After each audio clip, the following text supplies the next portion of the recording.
Hello, students. We are continuing talking about triangle congruence. We are now 2 weeks and a little bit. The question on the final is, what do you know about triangles? This is section 4-2, so topic 4, lesson 2 in your book. And it's about 2 types of triangles that are a little bit special, more math problems you can do with them. So what is an isosceles triangle? It's that Greek word iso. Iso means the same. So an isosceles triangle has 2 sides that are the same. Okay, you could be super skinny. Okay, it could be a really big, wide, obtuse triangle. As long as 2 sides are the same, that makes it isosceles. Could you have an isosceles right triangle? Could you have a right angle and then have these 2 sides be the same? Yep, you can. So with isosceles triangles, the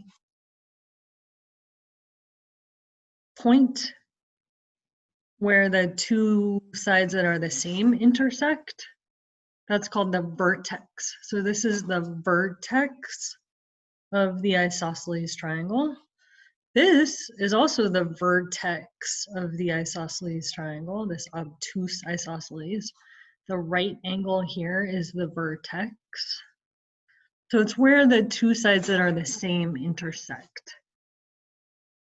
There's some other vocabulary words that go with this. So these are the vertex angles of the whole triangle.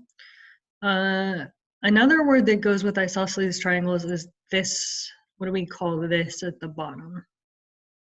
This is called the base. This is called the base. It's the side that's different than the 2 that are the same. So over here, it's not the one it's sitting on, it's the one that's different. So this is the base over here. And again, the base is this one here. Isosceles triangles have the 2 that are the same. We will sometimes call those the legs. So they have legs, they have bases, they have a vertex angle. So let's say this is triangle ABC.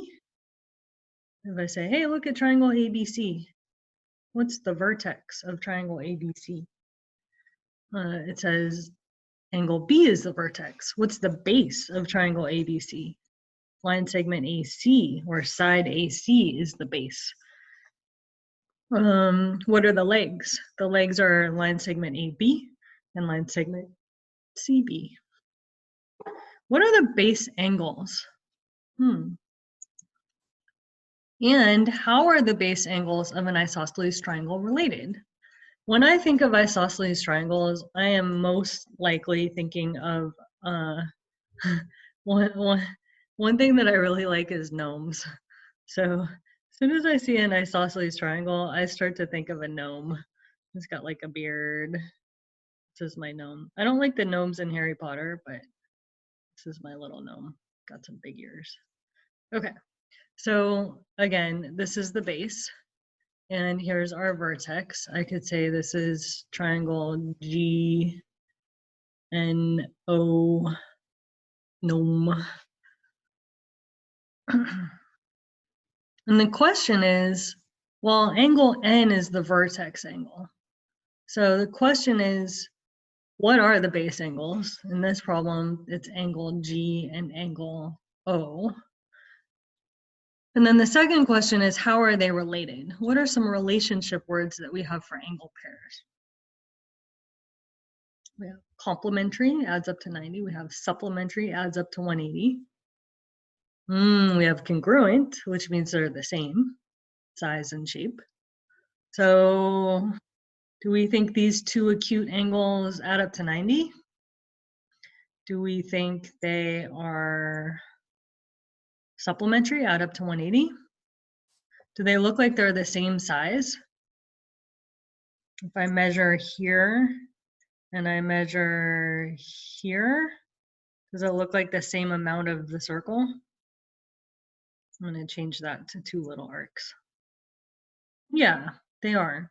So if we were in class, I would have you guys cut out change that. I would have you guys actually cut out an isosceles triangle, and we would do this activity. I would have you fold it right along this line. I would have you get a piece of paper out and I'd fold it. And if it's an isosceles triangle, this side and this side would match up, right? You can fold it across line L. And when you fold this over, when you fold this side onto this side, what are you gonna see about these angles here? Well, this angle is going to fold right on top of this angle. So how are the base angles of the isosceles triangle related? They are congruent. You could prove that by showing that this one would reflect right onto the other one. They are the same size and same shape because I can have a reflection to make it match up onto that one over line L. So we say angle G is congruent to angle O. Base angles are congruent. This is another way to write it. This is called the isosceles triangle theorem. It's a good thing to use in figures that have isosceles triangles. Sometimes we'll need this. The way that I usually write it is I don't say if 2 sides of a triangle are congruent. I just say if a triangle is isosceles, then the angles opposite those sides are congruent. So if I give you a picture and I tell you that this is 5 and this is 5, that's an isosceles triangle. You are allowed to say that this angle over here opposites that 5, and this angle over here opposite that 5 are congruent. Okay, let's do one more obtuse isosceles triangle. Big obtuse angle, we'll call it HIJ. So this says if triangle HIJ is isosceles, then we are allowed to say that angle H is congruent to angle J.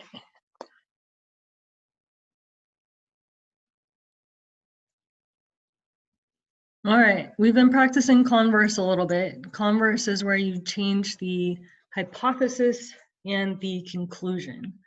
So again, I'm just going to keep it simplified. If a triangle is isosceles, then the angles opposite those sides are congruent. So what's the converse? How could I switch that? Keep the if, and then I have the then, and I'm going to switch the hypothesis and the conclusion. So if a triangle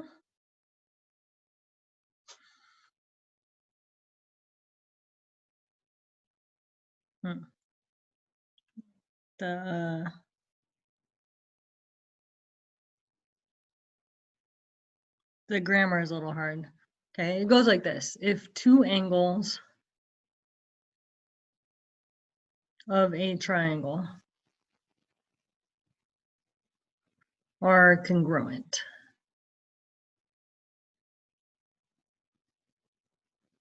then the triangle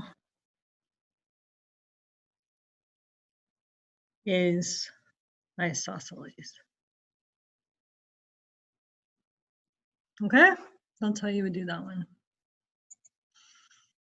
Here are some problems that you can use some algebra to figure out. So what do you think we want to find in this problem? We want to find x, or we want to find the size of all the angles. We don't know anything about the lengths of the sides, so for this problem, there's actually no way to figure out how long these sides are.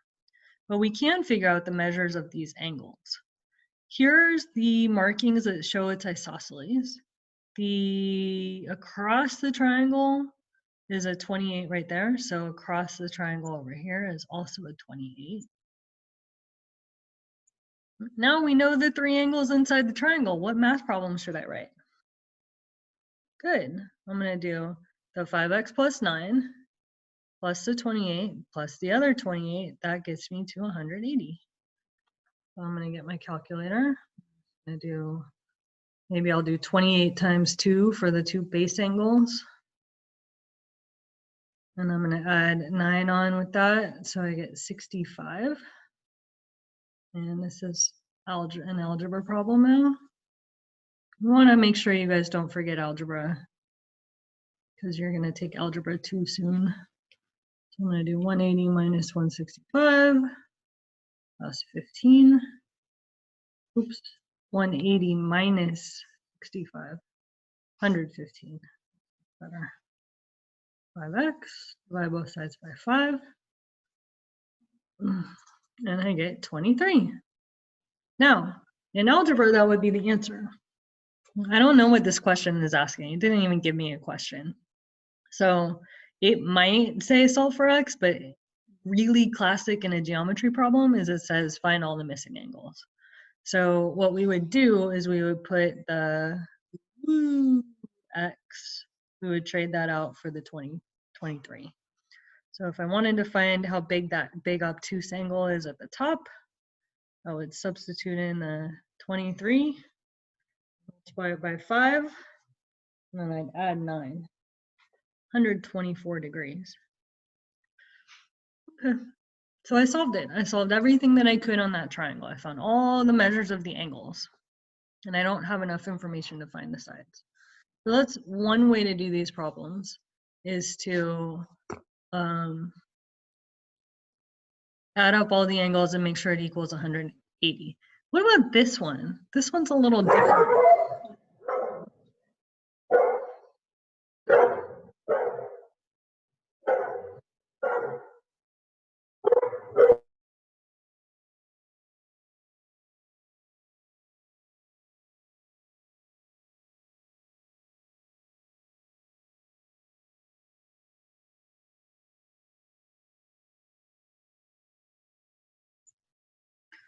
Okay, for this one, we set it up different. We will actually, we know that the sides, the angles opposite, the sides that are the same are congruent.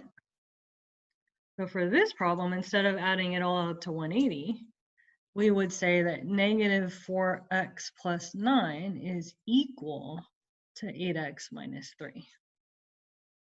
So instead of adding it to 180, we set them equal to each other.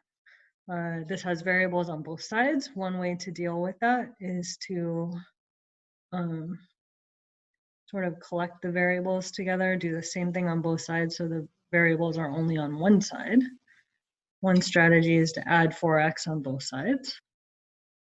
That's 12x minus 3.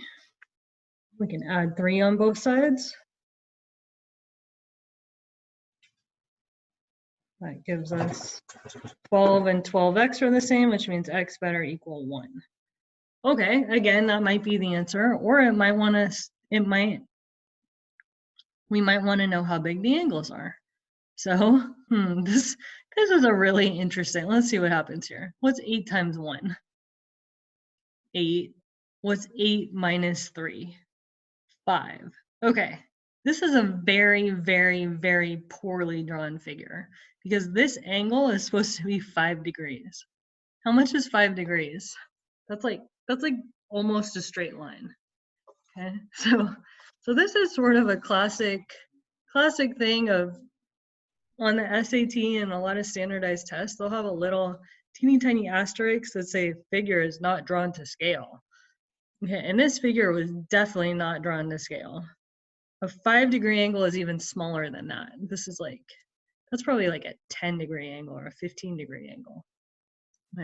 Maybe it's even more like that. This is a triangle with really teeny tiny base angles. All right, let's see if we got it right. Negative 4 times 1, negative 4. This is also 5 degrees. Wow. Okay, and how much is this angle going to be then? If these are both 5. That's going to be 170-degree angle, which is almost, like I said, a straight line. So this is probably the best picture. Like almost a straight line. Okay, very poorly drawn. All right, how about this? This is actually using the converse of the isosceles triangle theorem. So we don't know anything about the sides, but we know these two base angles, or these two angles, have the same mark. Because they have the same mark, we can go through the triangle and say that this side is the same as going through the triangle as that side. So the math problem we would write for this is that 8x minus 1 is the same as 4x plus 5. And we didn't really use this, did we? No, don't need to. Okay, at this point we don't need to. I'm going to take off 4x on both sides. A lot of algebra today. That's going to be 8x minus 4x is 4x. And 4x minus 4x is 0, so that equals 5. We have 4x minus 1 is plus 1 is the same as 5 plus 1. 4x is the same as 6. Divide both sides by 4. And that's 3 halves. Or 1.5. Maybe I'll just do 1.5 for now. Okay, that might be the answer.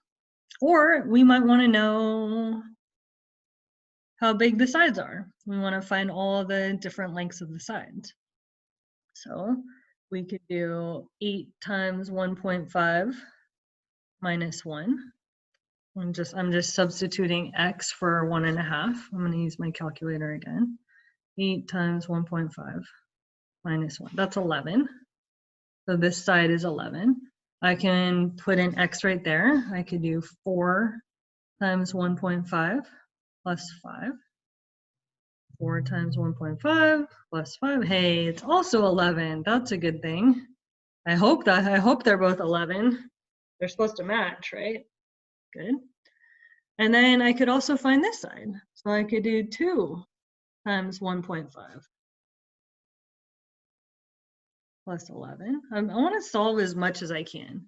I didn't put any instructions on this slide deck because I want you to be curious. What can we find out here? That was 14.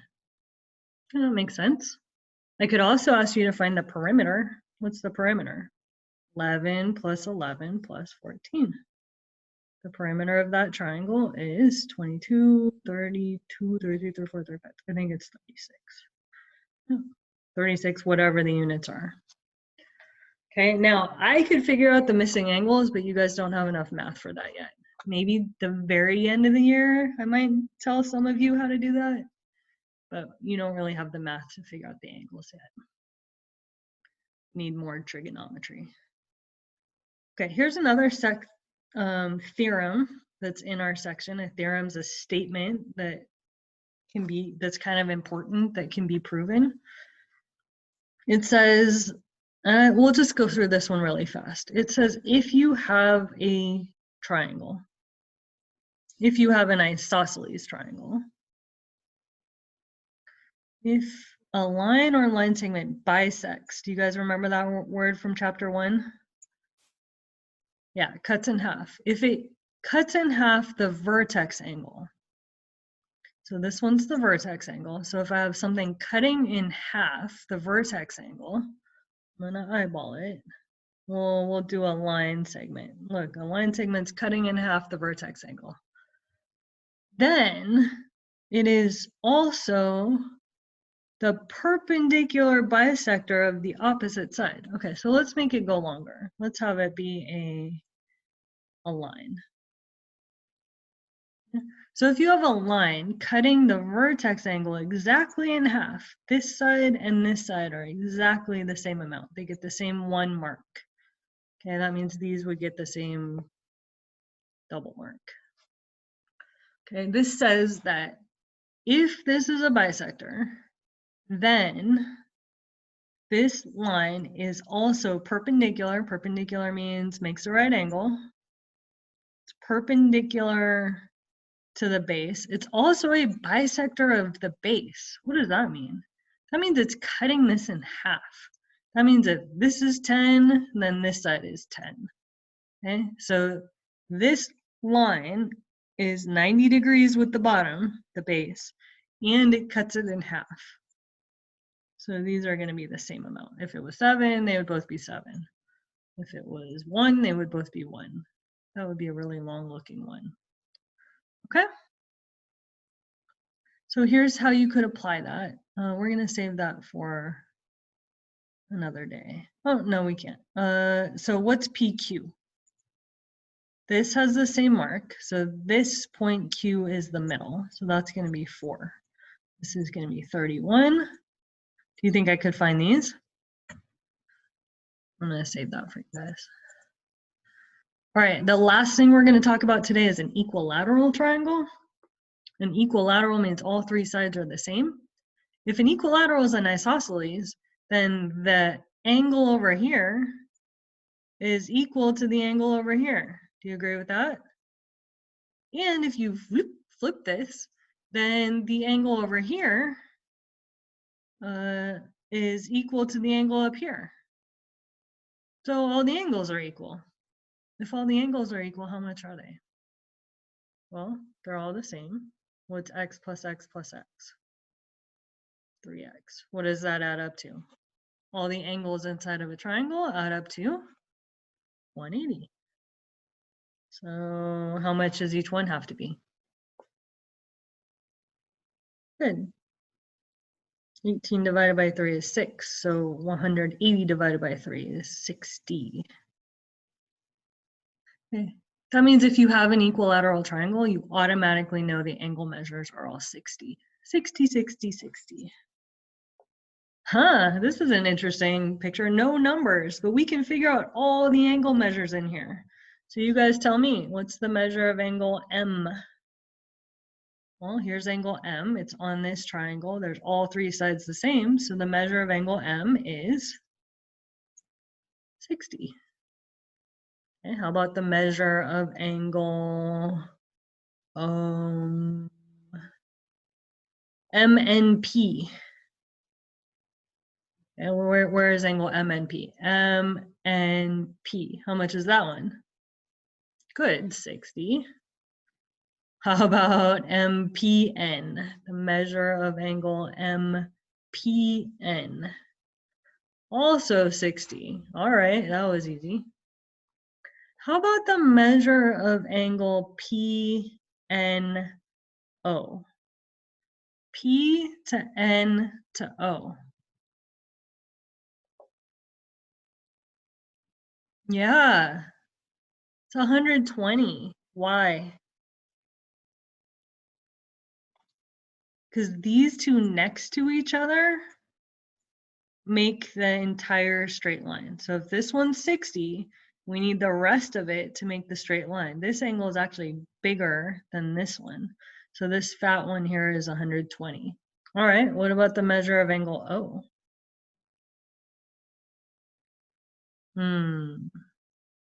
Is it 60? We just found out that up here is 120. I also know that this little one and this little one are the same. How do I know that? Because this triangle is isosceles. So how can we find out these two? 120 plus what plus what? Good, it's 30. What's 30 plus 30? 60. 60 and 120 is 180. Okay. How about the measure of angle NPO? N to P to O. What's this size angle? Good, it's also 30. And there's one angle we haven't found yet, which is the measure of angle MPO. How much from M to P to O? This angle right in here. Well, how can we find that? We just found that MPO is 30. What was this one? MPN was 60. So what do we do with those two numbers if I want to find the measure of angle MPO? Good, we add them together. And you know what? We just proved that this triangle is a right triangle because we showed that there's a 90-degree angle in the corner. Kind of cool. So we're allowed to say that triangle MPO is a right triangle. We could classify it. Okay, we'll save this one for tomorrow. Good job. Have a good day.